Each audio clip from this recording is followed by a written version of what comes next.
¿de qué vamos a hablar? ¿Cómo va el proceso de las postuladoras? Cada vez más cerca del lunes 23 de septiembre. Y resulta que en la comisión que se ocupa de los aspirantes a salas de apelaciones quedaron fuera ayer 149 de los aspirantes. Quedaron todavía, digamos, en la contienda, si se puede llamar así, 1,236 profesionales. Hay mucho que platicar al respecto. Tengo aquí a dos expertos que pueden contarnos cuál es el análisis que pueden hacer. La doctora Ilse Álvarez, abogada y ex viceministra de Gobernación encargada del sector justicia, y también el licenciado Alejandro Balcells, expresidente del CEDECOM y asesor de la Secretaría General de la Presidencia de la República. Así que ambos, gracias por estar acá. Doctora Álvarez, empiezo con usted. A ver. Punteos mínimos, punteos que se están manejando en las postuladoras 64-73. ¿Qué le parece eso? Buenos días. Buenos días, Felipe. Buenos días, Alejandro. Y buenos días a la audiencia. En realidad, de un tiempo para acá, las postuladoras se ponen de acuerdo en las notas mínimas. Por ejemplo, yo recuerdo que hubo una comisión de postulación que dijo que 71. Y cuando empiezan a calificar se dan cuenta que nadie llegaba a las notas y que no tenían los suficientes aspirantes, y entonces agarran y bajan la nota. El poner una nota mínima es un procedimiento de descartar, digamos, a las personas que tienen menos elementos de calificación y les permite permear, digamos, una parte importante de todas las currículas que ya elaboraron. Un criterio para filtrar, dice usted. Un criterio de filtro. Sin embargo, yo quisiera mencionar que este criterio ha sido conteste. Yo recuerdo que un medio de los que da cobertura hizo hace unos días un comparativo, cómo han sido las tablas de gradación durante los últimos procesos, y más o menos tienden a ser iguales. Es decir, si yo quisiera sacar 100, ya sabría qué tengo que hacer para llegar a ese puntaje, cubriendo, por ejemplo, publicaciones, libros, estudios de posgrado, dar clases, ciertas actividades que hacen completar esta nota máxima. Bueno, vamos ahora al otro lado de la moneda. Licenciado Balcells, alguien que tenga 99 sobre 100, pero que no tiene reconocida honorabilidad. ¿Qué piensa de eso? Buenos días. Buenos días aquí a los amigos, a todos. El punto es este. Nosotros estamos viendo unas notas, primero, sin ninguna fiscalización social, sin ninguna auditoría social. Estamos viendo precisamente, pues en el Ministerio Público hay un doctor en Derecho y es totalmente, una doctora en Derecho y es totalmente antidemocrática, pues. Vemos doctores en Derecho como este fiscal Curruchiche, que no tiene un contexto de lo que es el derecho internacional, pues lo oímos todos, ¿verdad? Diciendo que es una injerencia extranjera tener una misión de observación electoral cuando precisamente hay tratados, hay convenios que lo marcan. No le tienen ningún respeto a la Comisión Interamericana de Derechos Humanos, etcétera. Entonces pero yo sí soy muy reacio a esos punteos. Creo que hay mucha farsa académica. Mi maestro, don Mario, nuestro maestro con él, que compartimos aula, con Mario Fuentes de Starac, decía, hay que tener mucho cuidado con el populismo académico. Bueno, es precisamente el Fuentes de Starac habla mucho de la reconocida honorabilidad en sus artículos. Exacto, porque ese es el punto. O sea, ¿qué buscamos en un juez? Porque yo conozco también, fíjense ustedes que aquí yo tengo 27 años de dar clase, también Ilse es docente. Nosotros sabemos de gente que edita sus libros porque son sus notas de clase, pues, ¿verdad? Y después dicen que son sus libros, y hay libros de derecho muy malos que están ahí, pues. Entonces, y hay otros que son excelentes. Lo que yo me refiero es que desgraciadamente, como se ha pervertido mucho el sistema, yo a esas notas solo las veo como referencias, sinceramente. Bueno, el tema de cómo filtrar, de cómo hacer realmente algo que muestre la posibilidad para la gente y para la justicia de ser independiente. Se habla de que este sistema está agotado, y creo que en eso usted está de acuerdo, doctora. ¿O no cree que no? Yo les voy el sistema de las comisiones de postulación. Miren, yo les voy a contar que, por ejemplo, ahorita en México hay una revuelta porque se quiere sacar los cargos de juzgados a consulta pública, es decir, un Tribunal Supremo Electoral, y sea un cargo de elección popular. En realidad los sistemas son diversos. Si nos recordamos, y yo le voy a recordar o refrescar a la audiencia, antes la comisión de postulación, desde la Constitución del año 86, la que entra en vigencia en el año 86, hablaba de cómo se dividía. El Congreso elegía directamente una parte, y a través de las comisiones de postulación se elegía otra parte. La comisión de postulación viene a ser la inclusión de la academia dentro del proceso de evaluación. Yo creo que la academia le da el realce y le da este voto de confianza, digamos. ¿Por qué? Porque es la formadora de los profesionales. Yo conozco a quienes pasaron por mis aulas y sé quiénes copiaban, quiénes eran buenos estudiantes, quiénes faltaban. Entonces, desde la academia, digamos, se podía invitar hace tiempo a los profesionales destacados que uno consideraba que podían llenar estos espacios. Conforme fue pasando el tiempo y se fueron politizando los procesos, o se han visto más observados, digamos, y con mucha interferencia, digamos, hemos visto que se ha aprendido, digamos, inclusive a ordenar a las comisiones de postulación, por ejemplo, el voto público.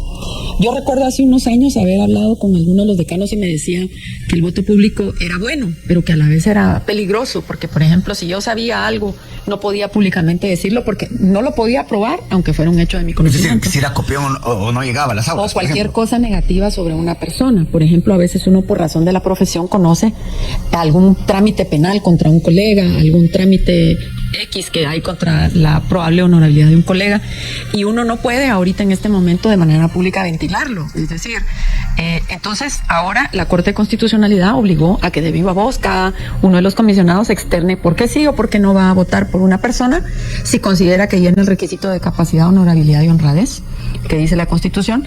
Y adicionalmente hemos visto que ya inclusive redactaron una fórmula que dice, aunque llene los requisitos, yo me abstengo porque considero que hay otros candidatos que pueden ser de mejor interés para las cortes del país. Es decir, sin ofender a las personas. Porque al final, si ustedes ven, la comisión de postulación, aunque reciba impedimentos, solamente los va a considerar al momento de hacer la votación, si los toma en cuenta o no para aprobar que este candidato pase a una nómina final. Si recordamos, la comisión de postulación necesita 25 votos para que alguien pase.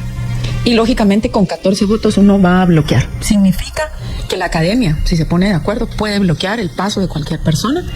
Y lo que va a significar esto en la democracia es que todos los sectores representados dentro de la comisión tienen que ponerse de acuerdo para poder pasar a los candidatos en la lista. Bueno, en este contexto, ¿qué panorama vislumbra usted, licenciado Balcells? No, coincido con Ilse y me alegra que no haya grupos que tengan mayoría. Yo creo que buscar esos consensos va a ser, es la fortaleza más significativa de estas comisiones de postulación. Recordé, no garantiza nada. Garantiza, pues, precisamente que haya un diálogo y que se opte por los mejores. Miren, este maniqueísmo de buenos y malos hay que terminarlo. O sea, hay excelentes gente en los listados, hay excelente gente. Claro, lo que pasa es que ocupa el Twitter y ocupan los espacios los más famosos, ¿verdad? Los más antidemocráticos. Pero hay gente muy buena, Y esos maniqueísmos, insisto, de que el grupo mío es el mejor y el grupo del otro es el peor, eso hay que terminarlo. Hay gente en el organismo judicial muy valiosa. Hay fiscales muy valiosos también. No podemos creer que todo está perdido. Ahora, dependerá de que se pongan de acuerdo en esas comisiones de postulación, ¿verdad? Recordemos una cosa, nuestra Constitución es producto de una asamblea donde no habían mayorías. Se tuvieron que poner de acuerdo. Y aquí yo sí hago un voto de confianza de que va a haber buenos acuerdos importantes. Usted dice que hay que romper con el maniqueísmo de buenos y malos, sí, pero malos hay varios también. Sí, como siempre, ¿verdad? Eso siempre va a haber. Pero el tema es qué es lo que va a suceder, ¿verdad? Y ojalá la Corte de Constitucionalidad y los juzgados no estén metiendo la mano en el proceso como lo han hecho en otras ocasiones. ¿Qué dice de eso, doctor Álvarez? Bueno, que ya vimos que hay amparos otorgados y que se incluyó, creo, a una postulante. Y según yo entiendo, esto atrasa un poquito el proceso de la votación porque hay que darle oportunidad a que la sociedad civil se imponga, manifieste impedimentos. Y si no hay impedimentos, esta candidata alcanza los del listado que ya van. Pero supongamos que hubiera un impedimento, tiene 5 días para poder hacer su descargo y entonces tiene que empalmar. Y esto puede pasar también en la Corte. Cualquier amparo que se dé en este momento por un juez de instancia contra la comisión hace incluir en la nómina, obliga a publicar, vuelve a correr 2 días y esto retrasa el proceso de selección porque no puede empezar el proceso si todavía no han alcanzado todos el mismo estado de trámite. Entonces nosotros lo que vamos a empezar a entender es que es imposible que alguien no ejercite un derecho de petición. El derecho de petición le asiste tanto a los postulantes como a la sociedad civil, como a cualquier persona. Por ejemplo, si yo puse un impedimento y me lo rechazaron, yo me puedo sentir atropellada en mis derechos constitucionales, que no se me escuchó o que se me rechazó mi impugnación, y entonces puedo plantear un amparo y lógicamente cualquier tribunal podría acoger esta solicitud y ordenarle a la comisión de postulación que le dé trámite a este impedimento y le corra audiencia al postulante. Entonces esto también puede retrasar el proceso. Y luego Felipe, para mí fue retrasar el proceso. No, y yo voy a mencionar algo que a mí me pareció muy interesante porque hay 2 métodos de ser incorporados. Uno era, si yo era de carrera, entraba por consejo. Y si yo vengo de la calle o soy un abogado litigante, tenía un trámite de forma. todos los que entran por trámite de forma, digamos, vimos una gran cantidad de excluidos, personas que porque el acta no coincidía, que porque le faltó sello, etcétera, y fueron excluidos. Sin embargo, digamos, la gente de la carrera judicial tenía de alguna manera una ventaja sobre los que ya estaban dentro del consejo, y la razón es que yo al consejo le manifestaba mi interés y automáticamente mi expediente está incorporado, no tenía que cumplir requisitos de forma. Sin embargo, los que vamos de la calle o queremos aplicar desde la calle, sí teníamos que cumplir estos requisitos. Luego todos los expedientes se reúnen y se empiezan a evaluar, digamos, a hacer el listado para el tema de los impedimentos y se somete a la población. Entonces, sí hemos visto, digamos, que hay una distancia entre las ventajas que tiene estar dentro de la carrera y fuera de ella. Recordatorio del reloj, la pausa. Momento de renovación de cortes, un momento clave para el país, para el presente, pero sobre todo para el futuro de Guatemala. Así lo han descrito muchos que están siguiendo de cerca este proceso. Hoy conversamos acerca de este tema con la doctora Ilse Álvarez y con el licenciado Alejandro Balcells. Así que, bueno, le toca la palabra al licenciado Balcells. Retomo una pregunta que le planteaba a los invitados que precisamente platicaban con Primera Hora en este espacio. Y lo tomo de un hilo de Edgar Ortiz, el abogado Edgar Ortiz, que dice 12 de 13 los magistrados que decidieron mantener a Freddy Orellana en su puesto y trasladar a Marco Villeda del grado de extinción de dominio buscan reelección. ¿Cómo lo ve? Sí, miren, yo creo que lo que tenemos que empezar es los guatemaltecos a saber, y sobre todo los abogados, a aceptar la crisis del sistema de administración de justicia que existe en el país. Porque si no, no vamos a salir de esto.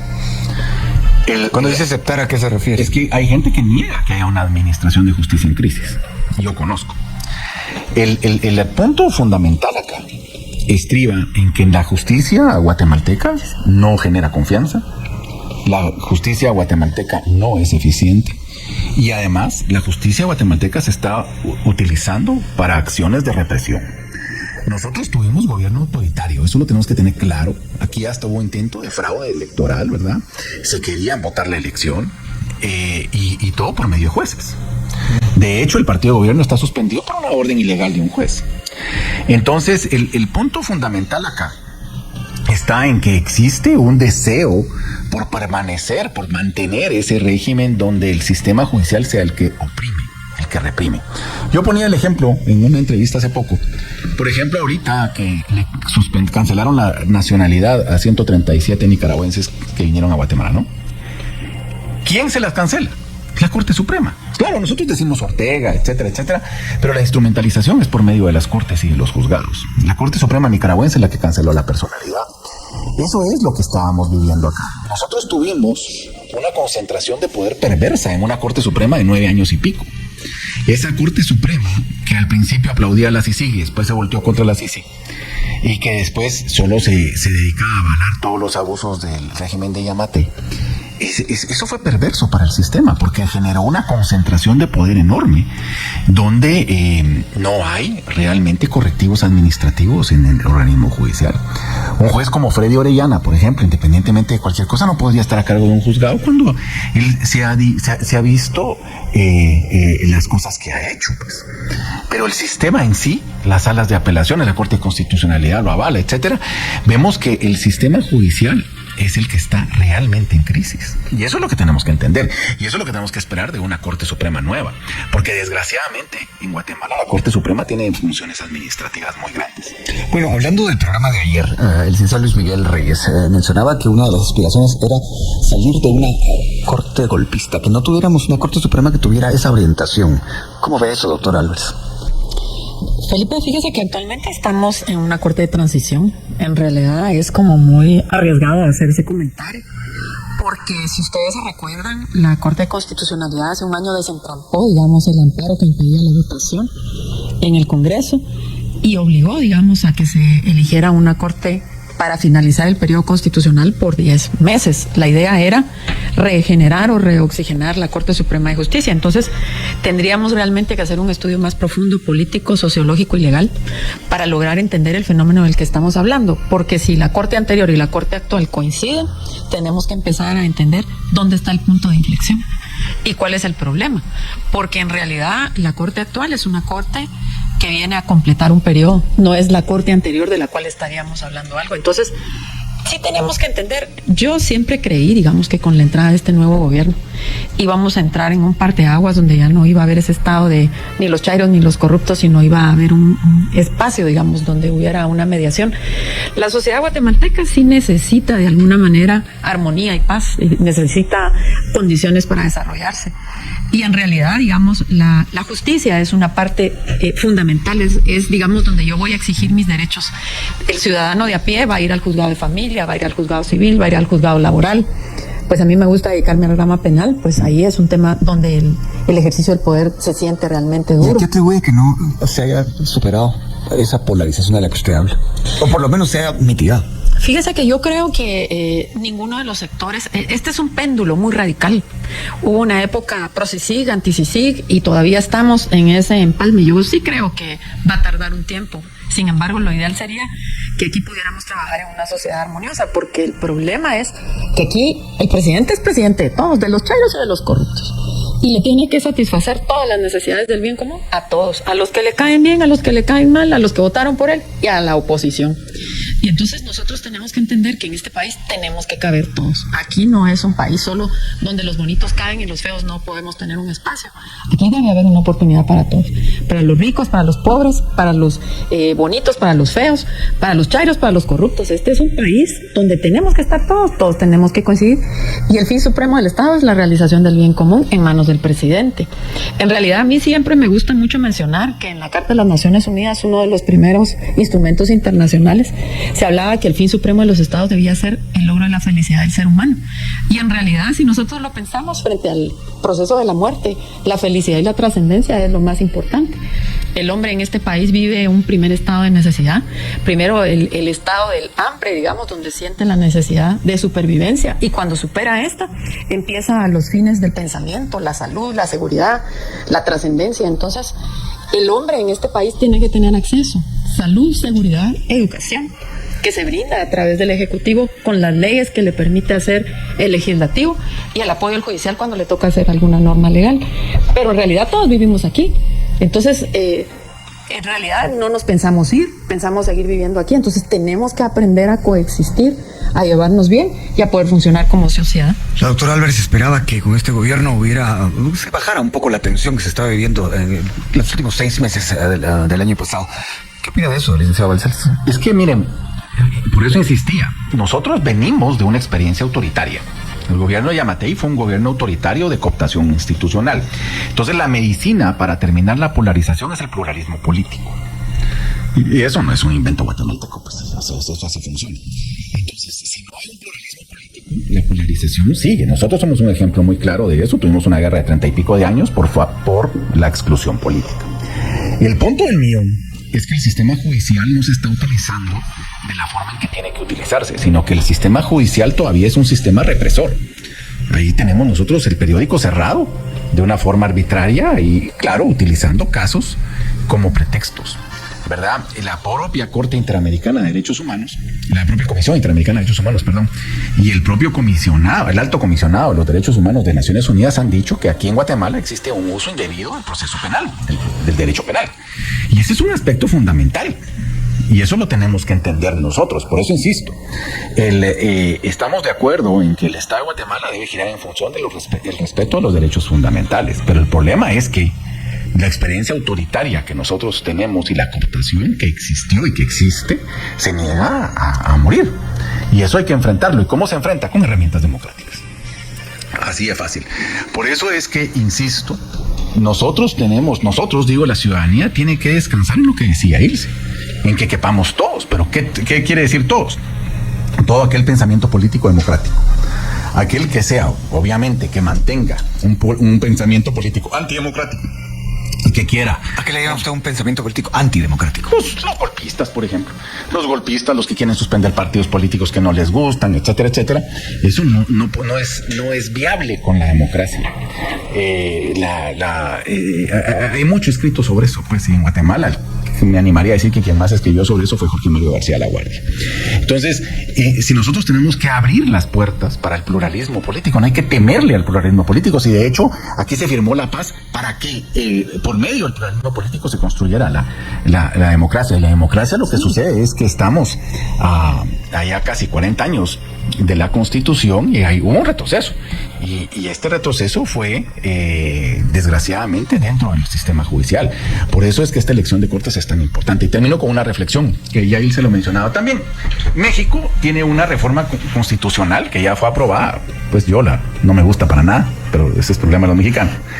Pero sí me llama la atención, porque tiene un punto de partida importante, que se basa en el abuso que utilizaron los administradores del sistema judicial para sus sueldos, para sus pensiones y para la forma en administrar el sistema judicial. O sea, existió un rechazo ciudadano a todos esos abusos dentro de la administración judicial y se impuso una reforma que no es la más feliz, precisamente, que eso será para otro programa, pero que se impone de manera tajante por Andrés Manuel López Obrador. Y eso es lo que nosotros tenemos que huir. Ojalá que aquí existiera una propuesta seria de reforma administrativa. Si no estamos hablando de reforma, claro, se necesita la reforma constitucional, pues no hablemos de eso. Dentro del organismo judicial se puede hacer muchísimo. Nos queda un minuto para la pausa, doctora Álvarez. También esta semana, la doctora Yolanda Auxiliadora Pérez Ruiz decía, bueno, sí veo la situación tan complicada que si estos, palabras más, palabras menos, si sale mal esta situación de las postuladoras y la renovación de la justicia, está en peligro la democracia. Y yo entendí en sus palabras que estaba en peligro incluso si se votaba cada 4 años. ¿Qué opina de eso? Bueno, la verdad es que Guatemala siempre está en una crisis permanente. Yo creo que es la primera vez que los ciudadanos se dan cuenta. Yo creo que ahorita los jóvenes han despertado al interés de lo que está pasando en la sociedad. Pero a mí me gustaría mencionar, por ejemplo, el caso de Estados Unidos, una potencia que la verdad es nuestro mejor socio comercial. Ustedes tienen un 6 de enero de hace unos años, con el cambio de gobierno, que hubo un casi autogolpe dentro del propio gobierno americano, un candidato a la presidencia que fue condenado administrativamente y está corriendo para la presidencia de ese país. Entonces nosotros estamos viendo que todo el mundo en realidad está sufriendo embates en el tema democrático. Lo que nosotros entendíamos como bueno hace 20 años, por ejemplo, Estados Unidos teniendo un candidato arriba de 80 años, con condenas administrativas de un juzgado, con un modo de pensar muy radical, es ahorita uno de los favoritos para la elección presidencial, corriendo con la primera mujer de origen afroamericano, creo yo que es ella, ¿verdad? Entonces, ustedes pueden darse cuenta que todo el espectro de la política y de la realidad mundial varió. Y todo lo que nosotros entendíamos como una tendencia o una corriente hace 5 años, hace 10 años, ya no es. Entonces, la sociedad se redescubre cada cierto tiempo. Yo creo que las crisis existenciales en Guatemala siempre han existido, pero el ciudadano nunca se había dado cuenta. Tengo una gran enemistad con el reloj, pero tengo que ir a la pausa. Regresamos. Y bien, hasta acá el video de hoy. Recuerden que ustedes tienen la última opinión que pueden dejar acá abajo en la cajita de comentarios. Dicho esto, nos vemos hasta el siguiente video. Adiós.